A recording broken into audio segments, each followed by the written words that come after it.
Pastor William Andrew Kirlew is a legend in the eyes of people whose lives he's touched all over the world. He has been in ministry since 1952, and on November 29, 2020, he turned 100 years old. He has been married to the former Sylvia Joy Levy for 63 years, and they have 6 children: Therese, Conrad, Topaz, Jeremy, Hugh, and Mary, all of whom are successful members of society in their own right. Pastor Kirlew's life's work has demonstrated 4 outstanding characteristics: vision, commitment, courage, and sacrifice. His story needs to be told because his story is our history. Kirlew's stamp, Kirlew's mark has been made in the history of the movement of the Seventh-day Adventist Church in Jamaica, in the United States, in Florida Conference in particular. His story is our history.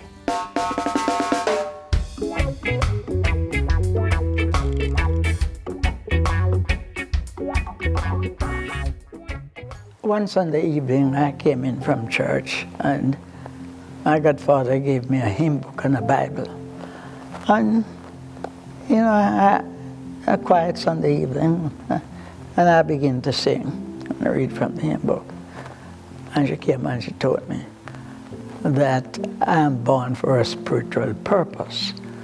God told her before I was born that she was going to have a son and I should be a preacher.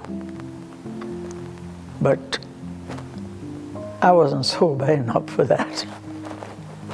And then eventually, at 23,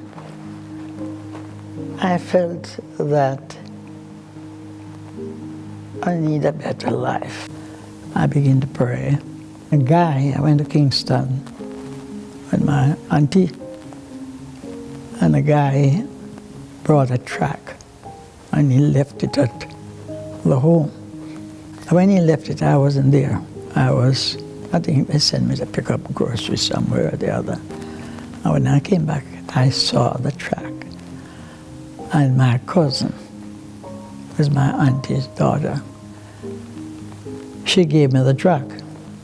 And I began to read it. It was about the millennium. And I asked her where she got it from. He said, a little man from the Adventist church left this tract here. And the next week, the guy came back to find out if anybody read the tract. And my cousin said yes. My cousin Willie read it. And he called me and began to talk to me and invited me to church. So I told him, I don't have what to go to church. And my auntie was inside the room and she heard. And when the man was gone, he said, Willie, why you told him a lie? You came from country and you have nice church suits. He said, you should have gone to church, visit. You may meet somebody there, can get a nice job. Because previous to that, before I came to Kingston, I used to do bookkeeping. But I left that job, and then I was seeking the Lord, and the Lord directed me to Kingston. And this guy came into my life. And he invited me to church, and I went with him. And I sat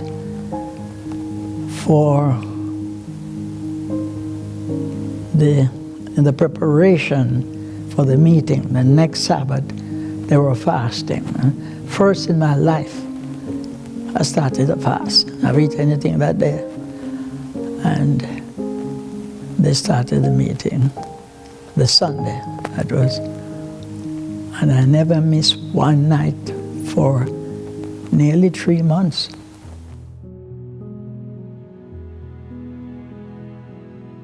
So I was curious who was this Kirlew. So I asked Sunshine, my cousin, and she said, we saw him going along the breezeway there. And I said, that little skinny fellow with the long neck. Yeah. And so, so he, during the service, there was a part near to the rostrum behind with a curtain that people could sit. And so I was holding Roger because, you know, he was sort of making a little noise. And I looked over and I saw him staring at me. And so when I saw him, he smiled and bowed his head. Okay. And she returned it. They were having an ordination of pastors in the afternoon. And so they made the announcement that the first 3 benches are for the wives of the ordained ministers.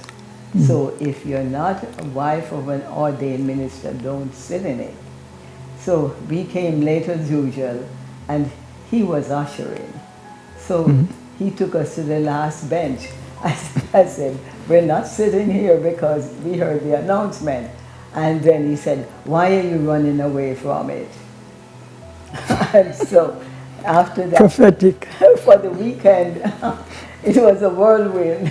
Everybody went off talking to each other and left us.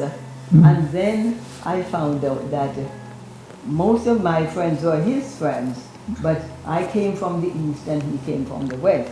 Wise man. We never met.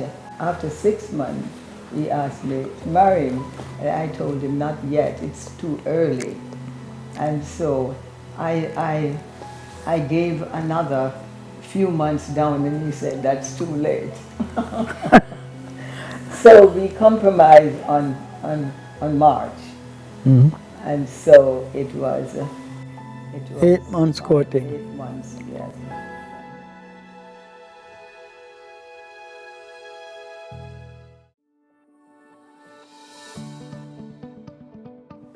We encouraged each other, and I know in all of this that he was a praying person. I saw him on his knees by himself, and I saw the things that he did for other people, the interest that he took in them, and the love of people, and the sacrifices that he made, and I encouraged him making those sacrifices. So I cheered him on, I wept with him, I prayed with him, I laughed with him. And laughter was a very big part of our house. We could find something humorous in anything that happened. And when these children come home, it's like a sitcom.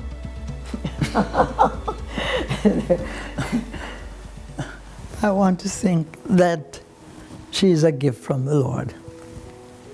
I always pray to get a Christian woman and a bright woman. My philosophy was, if my wife is even brighter than me, it's okay. I don't spell very well. I don't spell it very well. So she will spell a word for me. And when she wants to remember a telephone number, I go at numbers. You I can tell her all the numbers, and then I misspell check. My wife is more than a wife. She's like a secretary. And she organizes the bills I have. And sometimes some things I don't remember. She knows where to find it, and you know, very good. And if a telephone call comes in and it's something I will attend to, and if she has common sense, she'll say, okay, why not this one so? Otherwise, she say, wait until pastor come, you know? So I have such a confidence in her. And I always consider her a gift from the Lord. You know, my mother and father, they were very loving. My daddy didn't talk much, but he was tender and kind to my mother. My mother does all the talking. And he was lazy to talk like our Jeremy sometimes. We just don't say anything, you know? But when I get him going, he will go. My daddy was like that. And I always appreciate her as a fitting wife.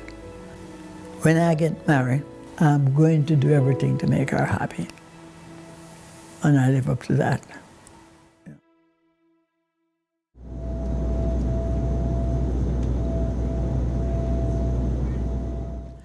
The kids were getting big, and it was time for college. And we felt America had more opportunities for them exposed to. So we settled in Miami. When we came, we had no job. And the Southeast Conference offered us a job that I could go and teach. I want to teach a school, 8th grade, so I said, I will be a misfit. I can't do that. I said, I've been trained as a pastor. And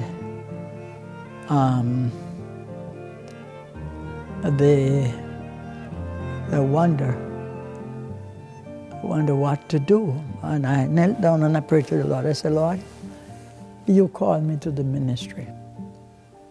In Jamaica, you bless me. And in America, a lot of our people up here, please give me a ministry. Because William Kirlew decided to take 5 children to Andrews University without any bursary, substance, or financial support. Was just mother working as an RN at night.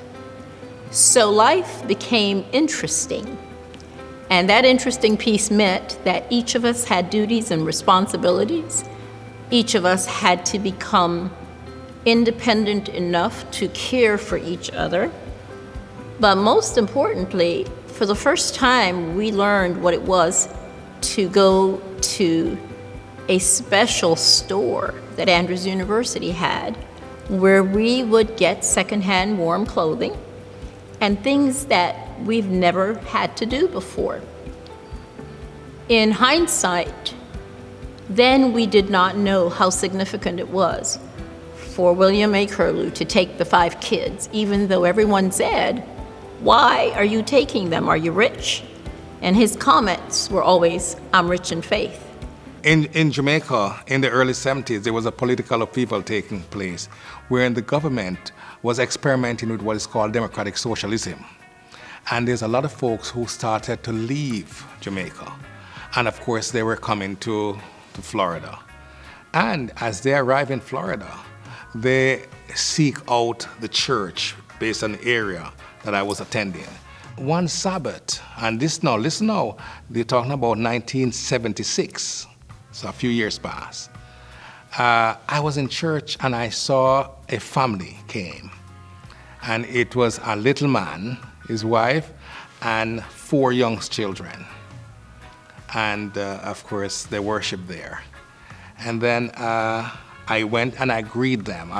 You follow me, and he tell me his name is Pastor Kirlew. I was so glad to meet him, excited.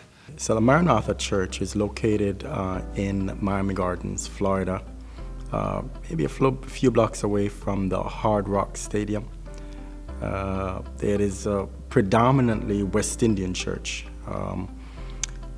but located in a Black American community, a community made up of Black Americans and Hispanics. I think it used to be predominantly white at one stage. but now it's predominantly Black Americans, Hispanics. Actually, I heard about William Kirlew years ago, at a different church. My cousins go to the Lauderhill Church, and at the time I was visiting there and heard them talking about Pastor Kirlew. But I never met him until I actually came here 2 years ago. But what I heard of him was this man who is just planting churches everywhere in South Florida. And when I met him and when I came here, I actually found out how many those were. I think it's about maybe 11 to 13 churches that came out of this one church alone. Just phenomenal, really. In 1980, that's when I met Pastor Kirlew. We were actually at a friend's home, and he came by and told me that he heard that I am from Jamaica and I'm a teacher, and he needs a teacher for the preschool. So I came here in 1980, December of 1980, and took over the preschool. At the time, we had no zoning and we had no license. But Pastor Kirlew worked so hard, and he was always so hands-on. He never left it up to me to say, okay, Sister Brown, you need a license. He was there with us every step of the way. One of Pastor Kirlew's functions that he did was to help people. Always, people coming from the Caribbean, they're coming here, they're starting a new life here, especially our pastors, young pastors from Jamaica. It was always his desire to help them to start here, to get hired by the Florida Conference or Southeastern Conference, what have you, and to get them a job. And most of the times to do that, what he did was that he knew of areas where the population density was pretty high, but there was no churches there. There's no gospel going out there. So he would strategize and say, well, okay, board, we think we need to start a church. We have enough people now. We need to start a church in this area. And so, for example, like Norland, we got to go into Norland and start a church. He was a man of vision. Yeah. Oh, my goodness. And then they put it together, and then they send the people out, and they send that pastor out. So after that pastor started a church, when it becomes a church, then he's the first pastor to serve for that church. And if the conference office is going to come in to organize it into a church, then naturally they're going to hire that pastor, and so that pastor gets a start, and they're moving on. My mother was a member of Maranatha Church, and she has been a member for many years, and she's always invited me to church, and I've always visited the church, but I usually go to Sunday church.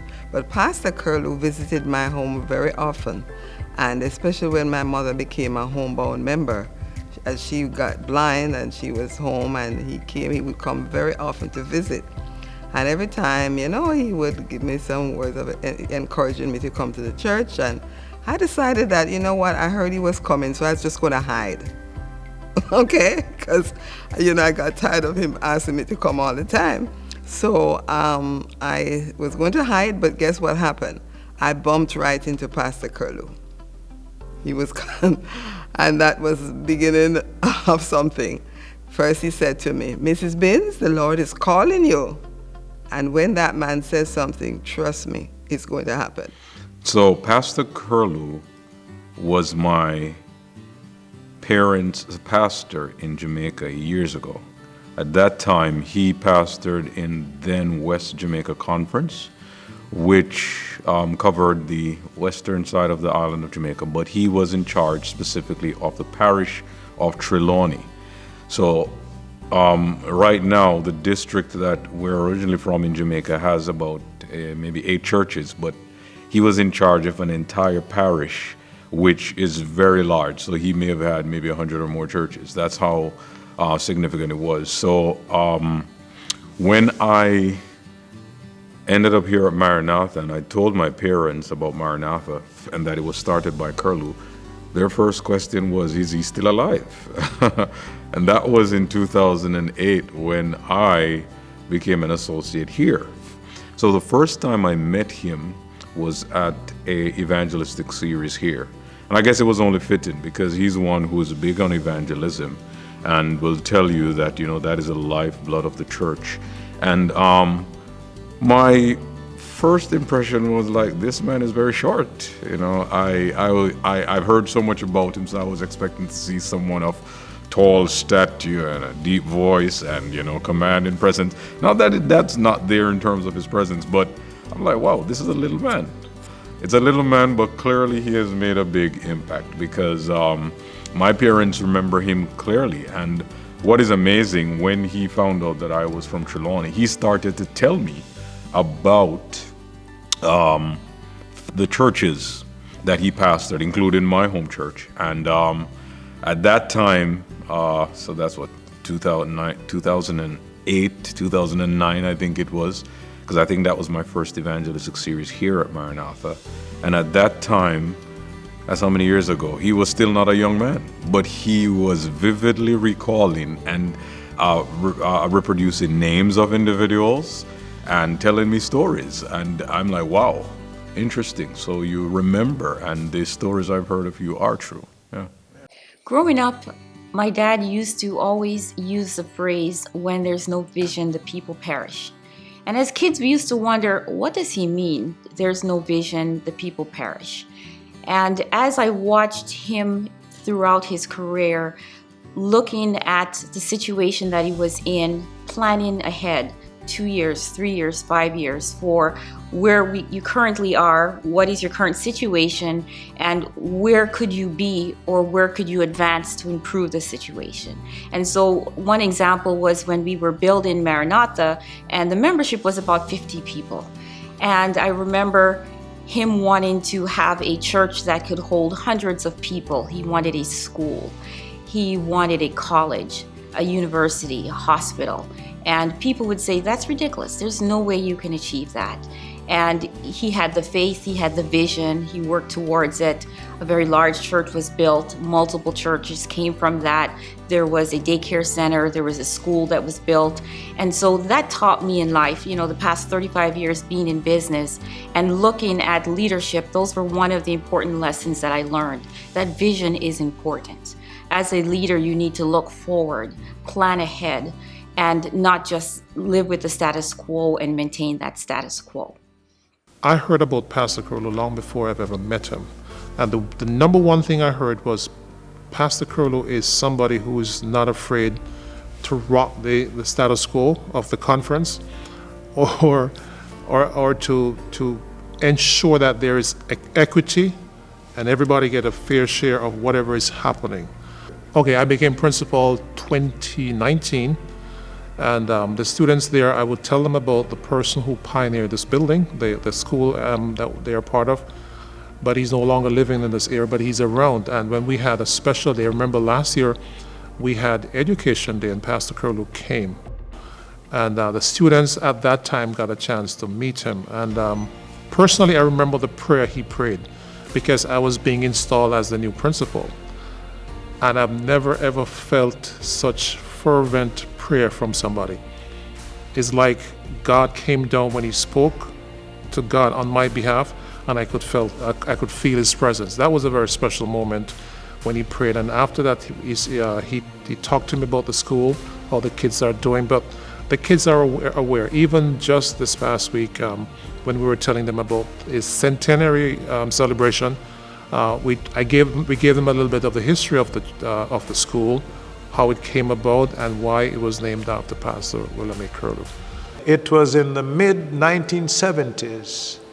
I was a 15-year-old student at Harrison Memorial High School, and I met him when he showed up in the mornings to let his children off at the same school. I never got close to him. I just saw him and his children, and his older son, Conrad Kirlew, who happens to share my name, was a student, a classmate of mine We were in the same class. And some teachers, I don't know if Conrad would remember this, but some teachers would refer to us as Conrad number 1 or Conrad number 2. And I don't remember who was the number 1, but we were distinguished mostly by our surnames, Kirlew or Duncan.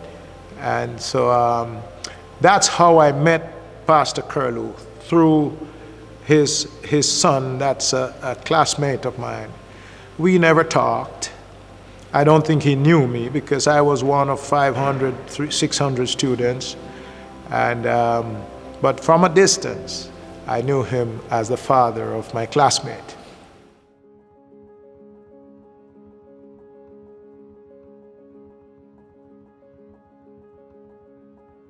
I got a phone call from the president of the Ontario Conference offering me a position in that conference to serve as a pastor in East Toronto. He sent me a plane ticket, and then I flew out to Canada. And then all the protocols for immigration was done, and I was just waiting to take up my new position as pastor, in that conference. In the meantime, I was getting calls from Miami, Florida. And among the things that were said, I remember Pastor Kirlew said, it's cold in Canada. And when the cold begins to bite you, you're going to want to come to Miami. But I said, I have a job. He said, no, you need to come here because you see, he had a hidden agenda. Not just for me to serve the church, but for my wife to serve the school. Because my wife was a first-class teacher and, educator, an administrator. And so all of these things were in the package while Pastor Kirlew was speaking with me and encouraging me to come. But I said, a bird in the hand is worth two in the bushes. So I said to him, but I have a job here, and he would still insist. But God has a way of turning things around.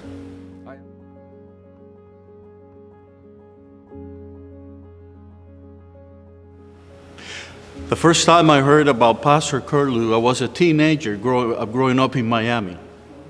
And I tell you how that was. We were competing with the drum teams.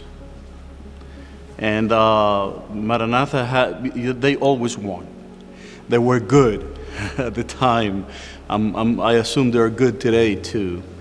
And then we were trying to put together a drum team from Hialeah Church and also Ebenezer.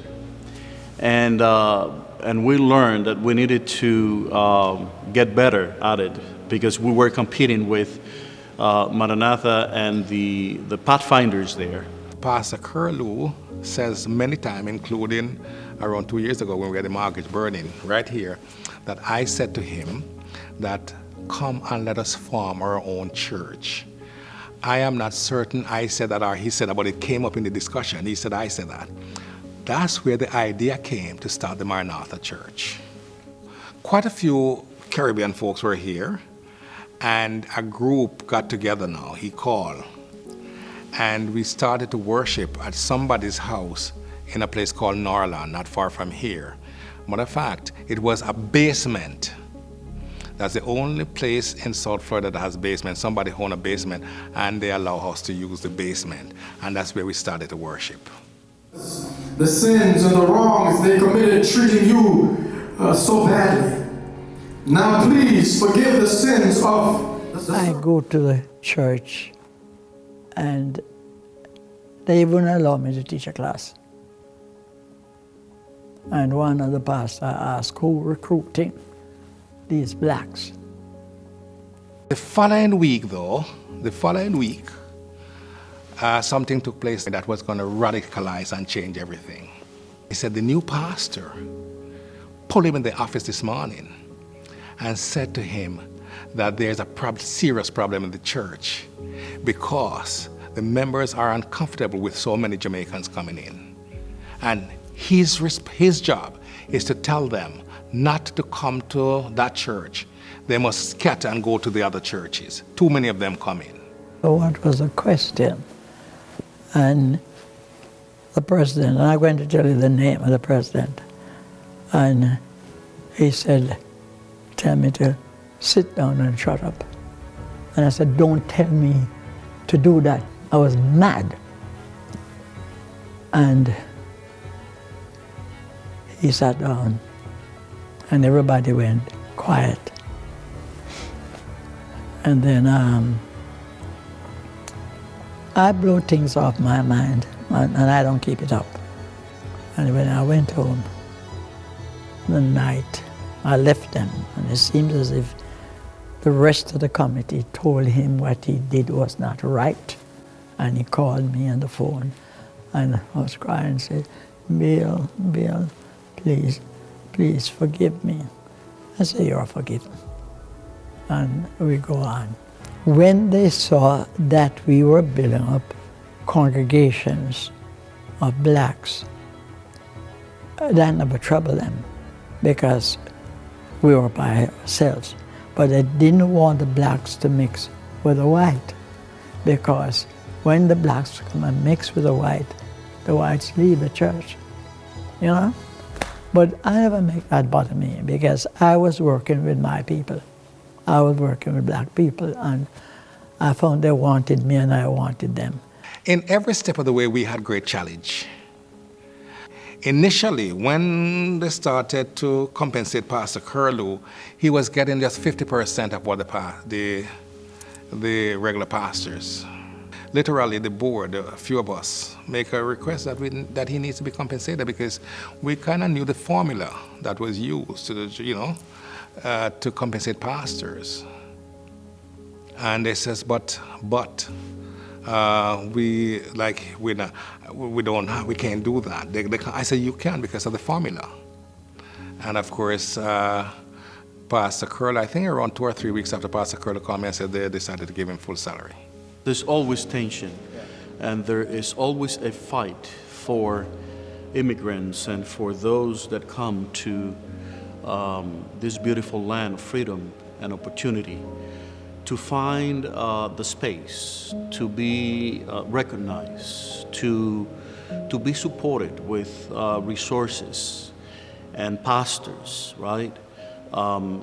Sometimes we have one pastor for 3, 4, 5 congregations because they are new congregations. They don't have the resources. And in the South, I remember when Pastor Kirlew started becoming the voice for the immigrants. I remember we had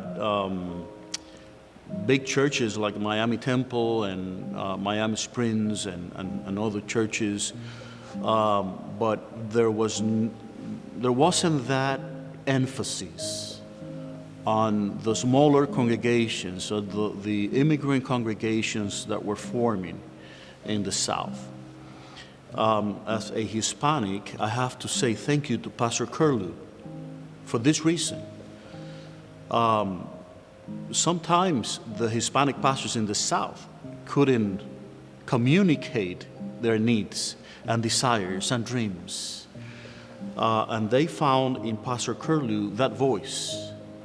We're talking about almost 25,000, 30,000 members that live in the South. Many of those members don't know who Pastor Kirlew is. And the benefits and the blessings that they enjoy today, they have no idea of the struggles and the fight and the voice that Pastor Kirlew raised in order for the church to be what the church is today in the South. And not only in the South, this is important that I say it, everywhere you go.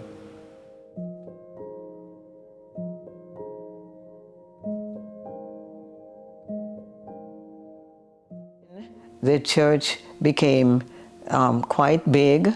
That was the only congregation we ever see there more men than women. And so in the meantime, the people in Lauderhill, we couldn't hold them in that little church, and so the board said, okay, find a place in Lauderhill where you can worship there and we will still take care of you. So on one Sabbath, Lauderhill was organized, and in the morning and in the afternoon, the Haitian church was organized. And we got a pastor for the Haitian church, and we got a pastor for Lauderhill Church. So what was happening is that, like, every year there was a new church organized, and then there's a new pastor. Until one of these days, they said, people in the conference said, when did this happen? Because there were so many black churches. We just didn't have one Haitian church. We had several Haitian churches. He doesn't view the work of God as a job. He views it as a calling. Hence the title of this documentary, The Calling. He views it as a calling. He says that he has never encountered anything that God cannot accomplish. And when he believes that God has set it on a path to accomplishing a certain endeavor, his faith is such of a profound nature that nothing, absolutely nothing, will stand in his way in the accomplishing of that task. Churches and organizations in general tend to take on the personality of the leader. And Maranatha is no different. I think he spent 23 years here. So really the church Maranatha is synonymous with the name William Kirlew. And the person he is someone who is very strong on relationships. He's a leader who is both authoritative and very influential in terms of his style of leadership with the people. So he's someone who gets really close. He has the personal touch, but he is also a great administrator. Both those elements are very strong in the church. When we think about pastoral leadership, there are 5 pastoral roles. So there's preaching, teaching, evangelism, pastoral care and counseling, and administration. Some of the marks that are clearly left here, which are qualities that he has, is the church is a very well-structured church. So it gives the impression of somebody who was here who had very strong administrative skills. And the church is very, very big on pastoral care. If as a pastor in this church, you're not passionate about pastoral care, it's really hard to do well and bond with the people here. They're big on those 2 things, structure or pastoral care. And those are things, those are qualities that he clearly had. He takes care of people. Now, one of the things Kirlew said to me, which was very interesting, is that, and I guess that was possible back in the days. Well, back in the days, he helped so many people in terms of getting their stay in this country, in terms of finding a place to live, in terms of, and I'm not talking about, short-term help. I'm talking about life-changing help, where people, for example, who had been here possibly legally couldn't get their papers. He worked with people to get that done. Another way we see his legacy also outside of helping people is that he is a multiplier. There's so many churches that came out of this church here. Eden, for example, Tabernacle. Those were 2 of the first main churches. He told me about those at length. And then out of those and others, you have so many other churches that have developed, daughter churches, So his legacy is just so evident, and its impact and residues of it just because of these things: evangelism, pastoral care, his ability to help people and groom people for leadership and things of that nature. I believe I believe that he was the first pastor of color, my color, outside of North America to have been invited to work here in the Florida Conference as a full-time pastor. But then I learned that it was after a few years of struggles to really get in. And during that time, he started his own ministry out there, you know, working as a bona fide Seventh-day Adventist pastor with Caribbean folk and growing this church that became the Maranatha Church. So not only was he the first pastor to have been employed by the Florida Conference at that time, but then he was the founder of this Maranatha Church that grew into a large, powerful, wonderful, successful church family. And that's what made it possible for a worker like me to get a place in the work in this conference at that time. Well, of course, by the time I got here, there were many, many more of my own folk that were already employed. But then he is the genesis of the Caribbean work in this conference. So one of the ways that my dad advocated for me in the background was he got me a job. So I was at Southern University, and previous year, as a good Jamaican, you have to work. And I worked in fast food, and I was not looking forward to another fast food job. So I mentioned to my father on one of the weekly calls, and about 2 weeks later, he called and said, I got you a job at Camp Kalakwa. I said, but I didn't apply. He said, well, no, I went to them and I said, you know, my son, he is at Southern, he's a good student, he went to Greater Miami Academy, he needs a job. And they said, well, we really don't have any positions. And he's like, I'm sure that you can find a pastor's son a job. So he called a few people higher up, and a few days later, they called him back and said, we have a position for him. And it turned out that I was the first African-American counselor at Camp Kalakwa, which is a youth camp for Florida Conference, where from 7 to 16-year-olds come every summer. And I was one of the counselors in the cabin providing guidance and leadership for them, and turned out to be the first African-American counselor that they had. God used Pastor Kirlew. God used Pastor Kirlew to insist. And he would call me almost every day to say, what are you doing? Remember, you need to come. We need your wife for the school. You must be a pig in the china shop. Yes, we need you for the church. We need you to come. He would not stop.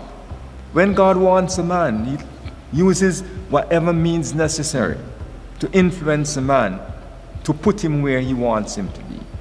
And this is how I view it right now, because God in control. I remember that afterwards Pastor Kirlew told us, not at the time, that he had seen him in a dream. Wow. That's another aspect of Pastor Kirlew's journey. Pastor Kirlew was a dreamer that turned the dreams into his visions. Yes. Pastor Kirlew saw him in a dream succeeding him. Now, there were other people who were after succeeding Pastor Kirlew. That was a big deal, apparently. But Pastor Kirlew saw him, and he was like, his statue, he just saw his statue in his dream. Yeah. And so that was driving him, but we were not aware of that. We did not know that at all. Yes, I used to drive his car. Taking me to school every day. Yes, he was the one taking us back and forth. What a man with a big heart, a giant of a man, a visionary, a kind-hearted man. That's who he was. My father does not use an alarm clock, but the Holy Spirit wakes him up between 3 and 4 a.m. every morning. And he wakes up wherever he is, even if he's traveling. He goes and he finds a quiet spot. When he's at home, he has a chair that he will sit in, and he prays every morning to God. He reads, and then he sits quietly and gets instructions and directions from God. That communication, the secret to his success is not power, is not, yes, he's courageous, but that's where he gets his courage from. His strength comes directly from an ongoing personal daily relationship with Jesus, where he is getting directions each and every day. I see Pastor Kirlew as Moses. rescuing the children of Israel. And he was rescuing us. We needed a leader, and he was the right leader sent by God at the right time. I love Pastor Kirlew. He was there for us. And a matter of fact, I remember I called Pastor Kirlew one night and I met with him. I said, "Are you certain we are doing the right thing?" And he said, "Yes." And he said, "You continue to stick with me." You follow me? And I did. You know, I remember when we were even supposed to buy this property, that some of them who had left, they were kind of mocking us, saying, "Yeah, I'm going to Kirlew City. This place is called Miami Gardens, right? Kirlew City, you know, to buy." And I raised that issue with Pastor Kirlew. I said, "Pastor Kirlew tells me something that resonates in my mind up to today, and I use it all the time, even at because I serve in a conference at the union level. I share it with them." He said to me, he said, "Brother Allen, let me tell you something." He says, "Church transforms communities. Communities does not transform church." I'll never forget that. One of the things I admire about my father is that once he got it in his mind that he could do something, he was fearless in pursuing it. He was utterly convinced or convicted that he could pull it off, and he did. And you know, I learned from him that if you really have a goal or you have a dream, and it's something that you want badly, to summon that courage to go out and get it done. And by seeing him do this, it was very inspiring to me, and I think all of us as children growing up. It was never easy, and this man is just fearless. He has stood in front of conference officials and here's the interesting thing about Kirlew. He's not malicious. He's just, it's righteous indignation. That's what it is, because I recall, for example, he and his wife were telling me about one camp meeting they attended, and apparently back in those days they used to do blackface. And he's like, "Listen, no." And he challenged that, and they stopped that. I remember he told me about when they're trying to build this place and how it was a lot of difficulties just to get funding for it and so forth, but he never backed down. You know, he was fearless and at the same time not abrasive, at least not in a diabolic way or anything like that. So I think what we need to understand as ministers, especially in these days, is one, you have to know that God is leading you, because that's one of the things Kirlew often talks about. He'll tell you about the dreams he had, and that confirmed that, you know what, this is the direction in which God wanted him to go. So he was very connected to God, a man of prayer. So, and to be fearless like that, you definitely need that connection with God, and you have to be a man of prayer. As younger ministers, that's something we need. We need to have such a connection with God that, you know, we will fearlessly challenge the status quo as needs be. Praise the Lord for what we are today, and we pray and we commit that we need to continue that work. We need to continue that legacy, and we need to continue fighting for those that are in need, looking for opportunities for representation, looking for ways to be one family, the family of God. It doesn't matter where you come from. It doesn't matter your culture. It doesn't matter. We are children of God. I am aware that I am called to win people to Christ, and that's my major. And I believe not only preaching verbally to people, but treating people kindly and have them loving you. And one of the ways to have people loving you is to show interest in them. And we did a lot of that. I like, as a pastor, to see people being helped. There are some people I don't remember giving them a Bible study, but they would come to church and they would say, "Pastor Kirlew, I want to get baptized." And when I traced, I said, well, a friend invite them, and they like what is happening at the church, and I visit them and things like that, and we develop a relationship. I want to go to the doctor, my car, or they want a carpenter or somebody, I know where they can get one, you know?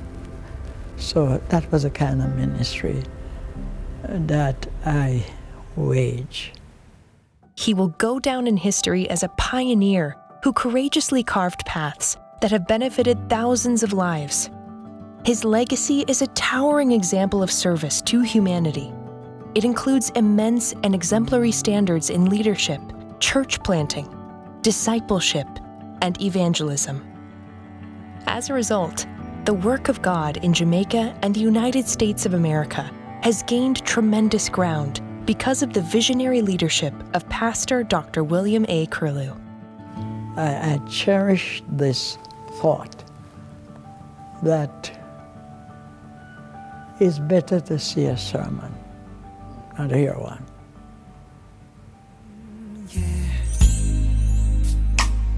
I'm thinking about a journey, soaring through the stars, flying past Orion, Jupiter, and Mars. Ooh, yeah. I'm thinking about a city where I won't have to cry no more. Oh, what a celebration when I finally reach the other shore. But I don't need a mansion. I'm not worried about the streets of gold.